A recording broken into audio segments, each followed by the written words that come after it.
সব তো খালি ও ছাত্ররা ওই সাইডে না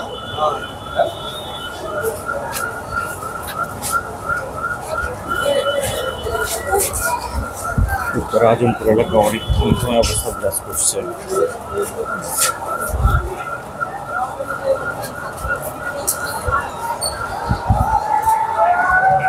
একদিকে ছাত্ররা অবস্থান করছে, অন্যদিকে আওয়ামী লীগ যুবলীগ অংশগ্রহণ করছে। এই যে সাধারণ ছাত্রদের মিছিল আসতেছে, সাধারণ ছাত্রদের মিছিল চলে আসতেছে। এইদিকে বিএনএস সেন্টারের দিকে হচ্ছে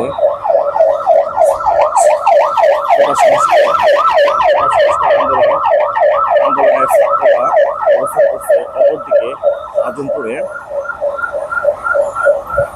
আওয়ামী লীগের নেতাকর্মীরা অবস্থান করছে। ককটেল বিস্ফোরণ অলরেডি একটি ঘটিয়েছে, বিএনএস সেন্টারে ককটেল বিস্ফোরণ ঘটিয়েছে। কে বা কারা?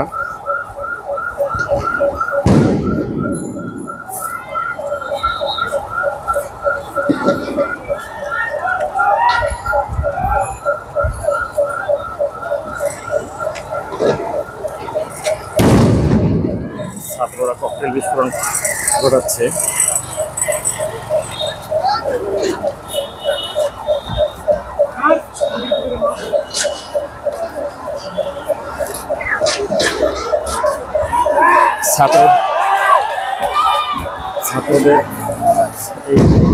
ছাত্ররা অলরেডি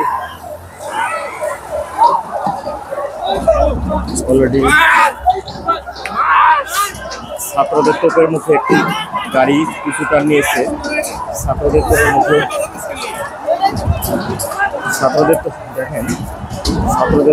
একটি গাড়ি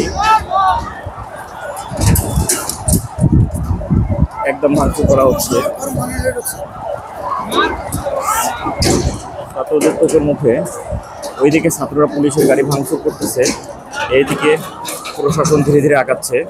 এদিকে দেখেন প্রশাসন এবং আওয়ামী লীগের নেতৃবৃন্দ অবস্থান নিয়েছে।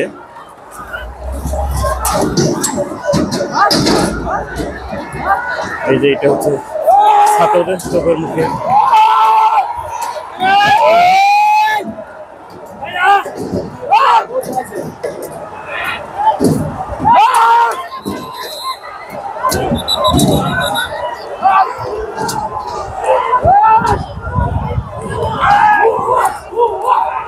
এই পাশে ভাইয়া এই পাশে কি ছাত্র নাকি সব ছাত্র? অলরেডি সব পুলিশের একটি গাড়ির তোপের মুখে পালিয়ে গিয়েছে, প্রশাসনও অলরেডি পালিয়ে গিয়েছে। এই পাশে ছাত্ররা অবস্থান নিয়েছে।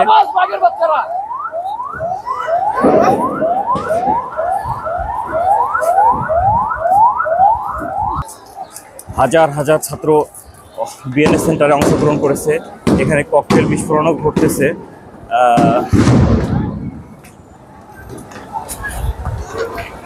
হাজার হাজার ছাত্রছাত্রী এখানে অংশগ্রহণ করেছে। দেখেন কি একটা অবস্থা। উত্তর আজমপুর আবদুল্লাহপুর বিএনএস সেন্টার পুরো থমথমে অবস্থা বিরাজ করছে। এখানে একদিকে প্রশাসন আজমপুর এলাকায় অবস্থান নিয়েছে, একদিকে